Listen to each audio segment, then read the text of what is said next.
जो एक तरफ रोजगार देने की बात करती है और दूसरी तरफ रोजगार पाए हुए लोगों को बेरोजगार करने का आदेश निकालती है। कांग्रेस पार्टी के दिग्गज युवा नेता और राजस्थान के हिंडौली विधानसभा से विधायक अशोक चांदना विधानसभा में बोलने के लिए खड़े हुए तो उन्होंने शुरुआत ही बीजेपी सरकार को पर्ची सरकार कहकर की, यानी कि उन्होंने खड़े होते ही राजस्थान की भजन लाल सरकार पर हमला बोलना शुरू कर दिया। उन्होंने सीधे सीधे कहा कि कुल 5 बिंदुओं पर ये बजट केंद्रित है। मैं इस बजट को इन्हीं 5 नामों से बुलाना चाहूँगा। नंबर 1 नाम बदलो बजट, नंबर 2 पहले की सरकार को कोसो बजट, नंबर 3 महंगाई बेरोजगारी बजट, नंबर 4 भाजपा को वोट नहीं देने वालों के साथ बदला लेने वाला बजट, नंबर 5 आंकड़ों के जरिए जनता को गुमराह करने वाला बजट। माननीय अध्यक्ष महोदय, आपने बजट के ऊपर बोलने का मुझे समय दिया, आपका बहुत बहुत धन्यवाद। 10 मिनट में आपको आपकी बात समाप्त करनी है। बिल्कुल, मुझे ये ज्ञात है। इस बजट को मैंने पढ़ा और पूरा बजट पढ़ने के बाद में 5 बिंदु मुझे लगा कि जिन 5 बिंदुओं के ऊपर यह पर्ची सरकार का बजट केंद्रित, वो 5 बिंदु मैं आपको इस सदन को बताना चाहता हूं कि इस बजट के 5 अर्थ। पहला तो नाम बदलो बजट।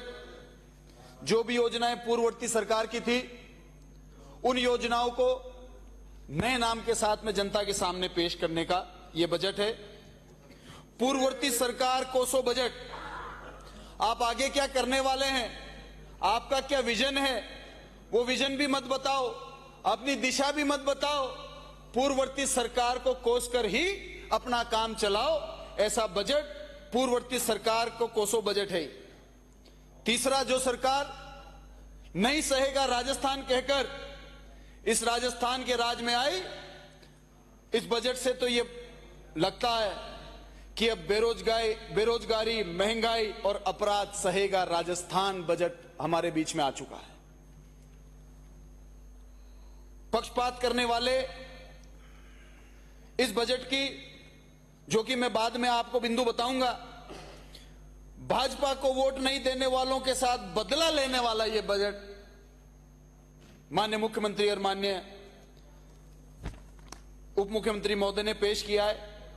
आंकड़ों के साथ में जनता को गुमराह करने वाला बजट प्रदेश की जनता के सामने इस सरकार ने रखने का काम किया। चांदना यही नहीं रुके, उन्होंने रोजगार और युवाओं के मुद्दे पर भी सरकार को जमकर लपेटा। उन्होंने कहा कि 4 लाख भर्ती करेंगे कहकर ये सरकार खूब वाहवाही लूट रही है। ये 4 लाख भर्तियां करके तो दिखाएं, तब हम मानेंगे। साथ ही ये भी बता दें कि 4 लाख भर्तियों में उन्हें भी तो नहीं गिन लेंगे जिनकी प्रक्रिया हमारी सरकार के समय शुरू हुई थी। इस सरकार की कई बातों में खुद ही विरोधाभास नजर आ रहा है।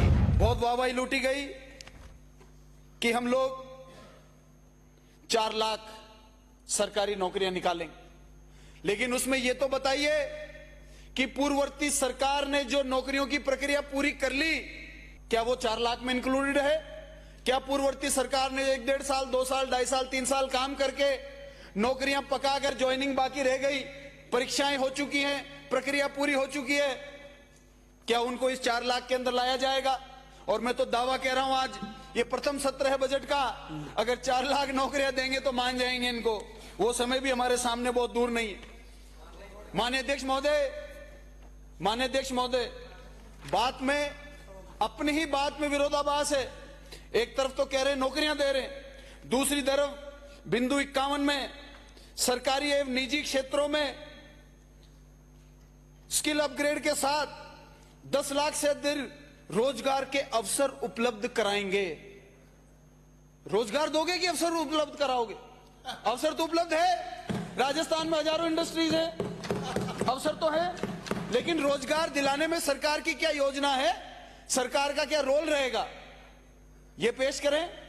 दूसरा पॉइंट, संख्या 54 में, बिंदु संख्या 54 में 5 वर्षों में 50,000 से अधिक एवीजीसी एक्सआर पॉलिसी लाई जाएगी, जिससे 50,000 से अधिक रोजगार के अवसर उपलब्ध हो सकेंगे। और रोजगार देना चाहते हो कि अवसर देना चाहते हो? आंकड़े दिखाकर जनता को भटकाना चाहते हो? यह नहीं चलेगा। स्पष्ट आपकी मानसिकता जो है आपको स्पष्ट करनी पड़ेगी। बिना स्पष्ट किए राजस्थान के लोगों को आप गुमराह नहीं कर सकते। ये वो सरकार है माननीय अध्यक्ष महोदय, जो एक तरफ रोजगार देने की बात करती है और दूसरी तरफ रोजगार पाए हुए लोगों को बेरोजगार करने का आदेश निकालती है। ये मैं सदन में इनकी दोहरी मानसिकता बताता हूं। 25 दिसंबर 2023 को 5000 युवा मित्रों को इन्होंने बेरोजगार कर दिया।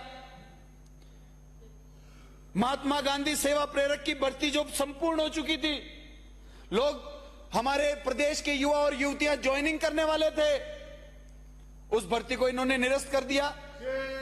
तो ये भर्तियां निरस्त करके राजीव गांधी युवा मित्रों को हटाकर आप रोजगार देने की मानसिकता का परिचय नहीं दे रहे, आप तो बेरोजगार करने का परिचय दे रहे हैं।